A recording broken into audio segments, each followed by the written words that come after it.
ബസ്സുകൾ 9 മണി 10 മണി വരെ പെർമിറ്റ് എടുക്കും. പ്രൈവറ്റ് ബസ് പ്രത്യേകിച്ച് ഉൾപ്രദേശങ്ങൾ ഇടുക്കി, വയനാട്, എറണാകുളം, തിരുവനന്തപുരം എല്ലാ സ്ഥലത്തും ഉണ്ട്.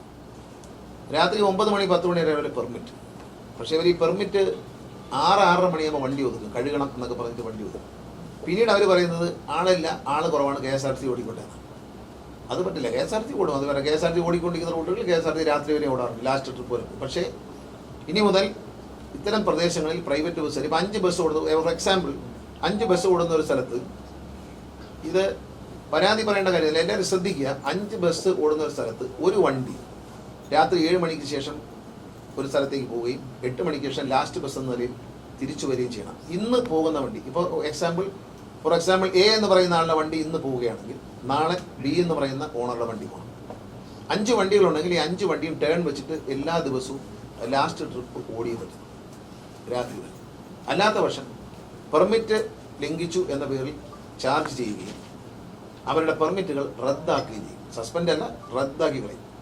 നിയമത്തിൽ വ്യവസ്ഥയുണ്ട്, ഇത്തരത്തിൽ റൂട്ട് കട്ടയിൽ ചെയ്യുന്ന ആളുകളുടെ പെർമിറ്റുകൾ റദ്ദാക്കാം എന്ന് വ്യവസ്ഥയുണ്ട്. പക്ഷേ എല്ലാവരുടെയും ബുദ്ധിമുട്ടിച്ച് കളക്ഷൻ ഇല്ലാത്ത സമയത്ത് ഓടിച്ച് അവരെ ബുദ്ധിമുട്ടിക്കാൻ ഉദ്ദേശിക്കുന്നില്ല സർക്കാർ. അവരൊരു ബിസിനസ്സാണ്, അതൊന്നും നമ്മൾ നഷ്ടം. പക്ഷേ ഒരാൾ ഓടണം, ഒരു വണ്ടി, ഏതെങ്കിലും ഒരു വണ്ടി എല്ലാ ദിവസവും ഓടണം. അതേത് വണ്ടിയാണ് ഓടുന്നതെന്ന് RTOമാരെ അറിയിക്കണം. എല്ലാ സ്ഥലത്തും. ഇത് കേരളത്തിൽ കാസർഗോഡ് മുതൽ ഇനി പാറശാല വരെ പ്രൈവറ്റ് ബസ് ഓടുന്ന എല്ലാ സ്ഥലത്തും ഇത് ബാധകമാണ്. ഏതെങ്കിലും ഒരു RTOയിൽ ഇതിൽ വീഴ്ച വരുത്തിയാൽ ഉദ്യോഗസ്ഥരുടെ പേര് നടപടി വരും. എല്ലായിടത്തും, തിരുവനന്തപുരം സിറ്റി അടക്കം, തിരുവനന്തപുരം സിറ്റി മുതൽ കാസർഗോഡ് വരെ, ഉൾനാടൻ പ്രദേശം മാറ്റം എല്ലാ സ്ഥലത്തും എവിടെയൊക്കെയാണോ പ്രൈവറ്റ് ബസ് ഓടുന്നത് അവരുടെ അവസാന ട്രിപ്പുകൾ അവർ കട്ട് ചെയ്യാണ്. ഒരു 6-6:30 മണി 7 മണിക്ക് ശേഷം നമുക്കെല്ലാം അറിയാവുന്നതാണ്. അവർ കട്ട് ചെയ്തിട്ട് പോവുകയാണ്.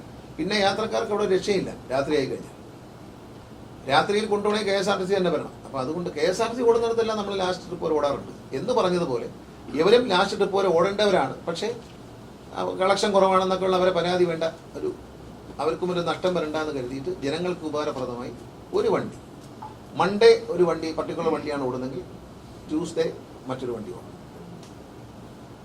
വെനസ്ഡേ വേറെ വണ്ടി ഓടും. അങ്ങനെ ഒരു സംവിധാനം ഏർപ്പെടുത്താൻ ഉടമകളുമായി സംസാരിച്ച് തീരുമാനിച്ചിട്ടുണ്ട്. ബഹുമാനപ്പെട്ട ഹൈക്കോടതിയുടെ വിധി വന്നിട്ടുണ്ട്. എല്ലാ വണ്ടികളിലും ക്യാമറ സ്ഥാപിക്കും. KSRTC അതിനുള്ള നടപടികൾ ആരംഭിച്ചിട്ടുണ്ട്. പ്രൈവറ്റ് ബസ്സുകളും അതിൻ്റെ നടപടികൾ ആരംഭിക്കാൻ നിർദ്ദേശിച്ചിട്ടുണ്ട്.